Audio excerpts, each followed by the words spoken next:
you stop at 1 or 2? Because the third one was more commercial, and they just did it, I guess, to finish off the sequel. But it's not as good as 1 and 2. So 1 and 2 is like major standouts. It's like, damn. I want you to watch it, and we gotta revisit this conversation, okay, so we could talk about it. All right, that's what's up. I will definitely watch it this week. That's a guarantee. It's long. It's like 3 hours each. Oh yeah, all of them are long. Damn. Yeah. You wasn't a big Scarface fan. I love Scarface. Okay. Scarface was good, but The Godfather has way more, for me, thought-provoking scenes, and it was written better. Okay, so at what point would you say in Scarface, at what point would you say he started wilding out? Okay. Because a lot of it, he had justifiable reason. If you consider his upbringing, you consider his friends, his surroundings, some of it was justifiable. You got to look at it as, if you look at Scarface from a perspective of non-bias and not falling in love with the character, mm-hmm. I would say he made a lot of mistakes. Like, for one, the guy that put him in position, even if he thought he was soft, and that happens in the street, but yeah. he wanted his girl. He made decisions without consulting him. In the street, that doesn't really normally happen. Like, in all reality, they would have killed Scarface when he told Sosa, we're going to take the work.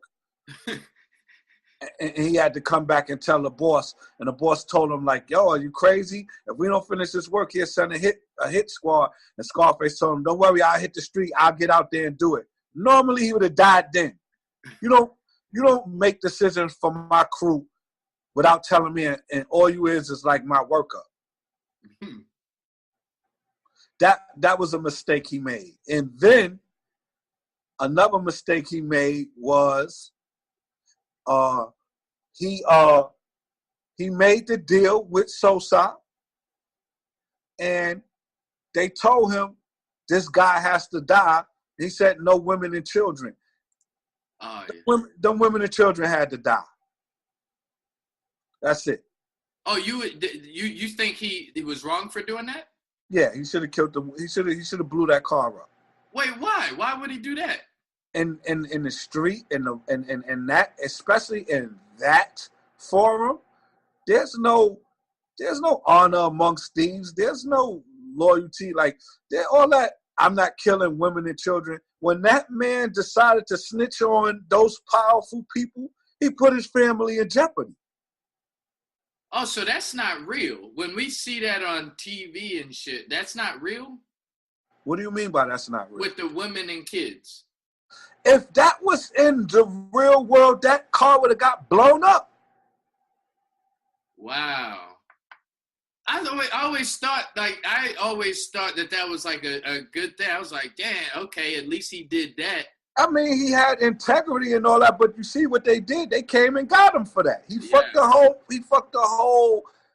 whole Costa Nostra up. Like, with that one decision, they was going to go to jail. The press conference got made. Now they're going to come kill you. They're going to jail. This was a bad thing. When he decided to become a news informant, the guy I'm talking about, he put his wife and kids in jeopardy. Mm. They were supposed to get blown up. So what about his brother? What about the dude that he was rolling with? Manolo? Manolo, yeah. When he started messing with his sister. He did. That was another thing that was supposed to happen. He killed him. Wait, but was Manolo wrong? Manolo was wrong for that. Of course, he was wrong for that. At the partnership level that they was in, and then when he needed him the most, he went and married his sister. He should have told them, right, long before. No, you wasn't telling in that character as far as in the movie. Right. He wasn't telling Tony, I was messing with your sister. Mm. I mean, maybe. Yeah, he was definitely wild. That I knew that was a mistake on that dude's part for sure. Yeah. Because he should have said something from the door, or he should have just left it alone. Nah. I mean, I don't know.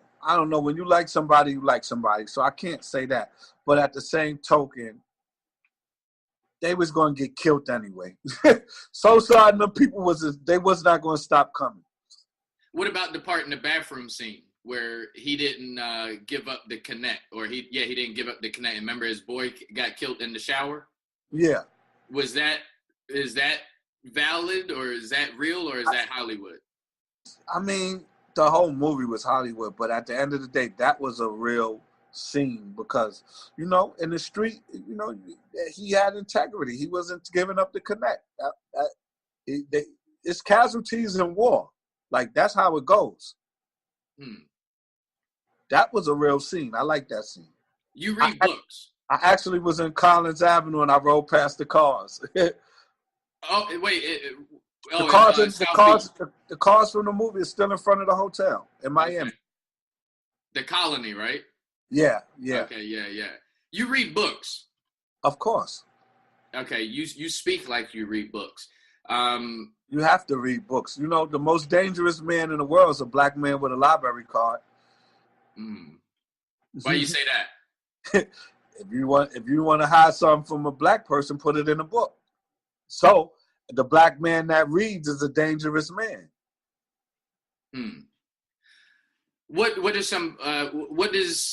Do you remember the first book? Because I'll say for me, for example, like I was this type, I had to learn how to read for myself. I had to learn the difference between a formal education and self-education.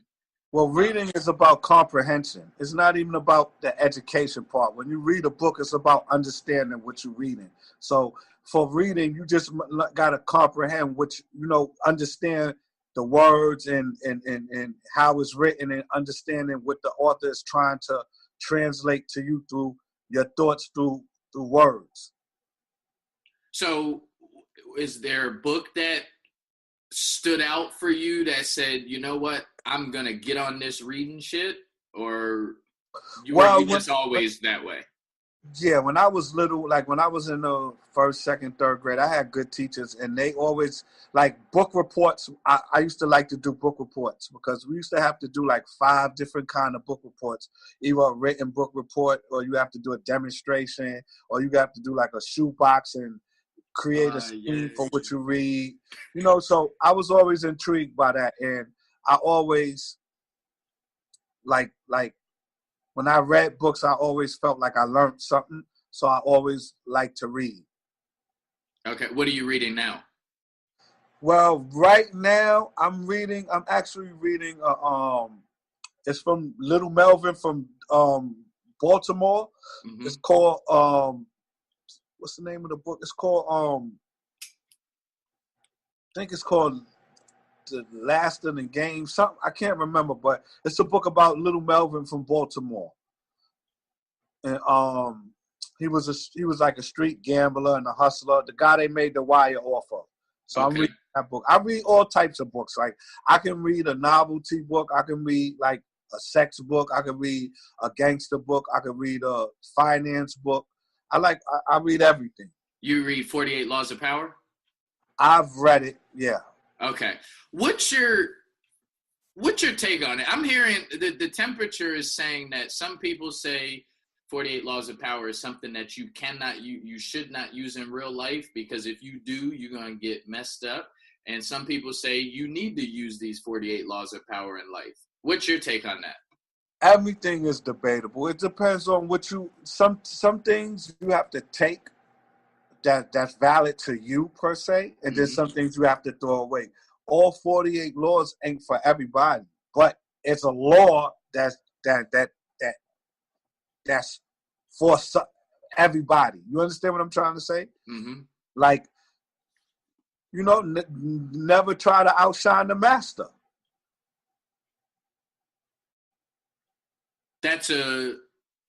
No. But, so that may be a law that someone likes. Yes, that's what I'm trying to say. Like, but it doesn't always work. No, what I'm trying to say is let me rephrase it. When I say never try to outshine the master, that's something that's a law that I like, that I will apply to people that's around me. So that's what I'm trying to say. There's different laws for different people. All 48 laws, everybody can't get into it because they might be in different phases of their life. Okay. So would you say it would be wise to do all 48 laws one person at one time? You know how sometimes you read a book and you're like, you know what, I'm gonna do everything that it says in this book. It still would be hard because you would have to be living that life of all the 48 laws, which is virtually impossible. So you got to take out the laws that apply to your life and then apply them to your life when you're reading the book. Okay. How long ago did you read the book for the first time? I read that book when I was in jail, like a long time ago, maybe 2003. How do you get, so you were in jail for how long? 2 years. Okay, 2 years. So you was reading books when you was in there to pass time? No, I read books when I'm home. I just read books. But, you know, I was building with the OGs, and, you know, they have books and they let you read them. And that was it. But I just like to read. Sometimes I got to sit down and read a book and educate myself. I feel like everybody should educate themselves in life. Like, you can never get enough knowledge, just like you can never have enough money. Knowledge is infinite. A baby could teach you something tomorrow. So at the end of the day, you should never stop trying to learn things. So when you're in jail, is reading books, is that what most people are doing in there? Hell no. Oh, hell, okay. Jail is like the block. Like, at the end of the day, you have the people that's reading books. You have people that's working out. You got people that's into the gang activity. You got people that's minding their business, playing their bunks like a chump. You got people that's, like, gambling. You got people that's running around doing this, doing that, selling drugs. You know, you got the Muslims, the blacks, the Puerto Ricans, the whites. Jail is like New York City. Yeah. Okay. Is the food really that bad in jail, or did you did you manage? I mean, I bought my own food, but the food is bad. It's not home cooking. I mean, if you know how to cook, you make do. And, you know, they got the Jack Max and all that stuff, the ramen noodles with the Doritos and all that stuff. You know, you get real creative in jail. Okay. Now, here's a silly question I should probably know the answer to. There's no such thing as a silly question, but go ahead. My man. All right, so what is commissary? Commissary is when you get to go to, like, the jail store and buy stuff. Okay. So it's like, say for instance, like, if I was in jail and my wife sent me $100, I get to go down to commissary and spend some money out the $100 or the whole $100. You know, I could buy a radio, I could buy food, I could buy a magazine, you know, stuff like that. So how much? Well, I think they banned cigarettes, but you could buy cigarettes, stuff like that back in my day. So how much is a good commissary, like a respectable commissary? Oh, I mean, it depends. Like on Rikers Island, you spend $100, you that dude. $100, you balling. Like $100 in commissary, you know, $50. It all depends. Some people have stuff from leftover. Some people use their commissary to buy things, to sell things. Like I remember, like, I didn't really smoke too much, but I used to have a locker full of cigarettes, and cigarettes is money. So I would go to commissary and buy a lot of cigarettes, and then in return, I had a lot of money on the jail because people would come and say, yo, let me get a pack till I get my commissary, and I give you 2 packs. So you juggling like that, then you sell them all off, you send the money back home, or you put it back on your books. So, you know, it's ways.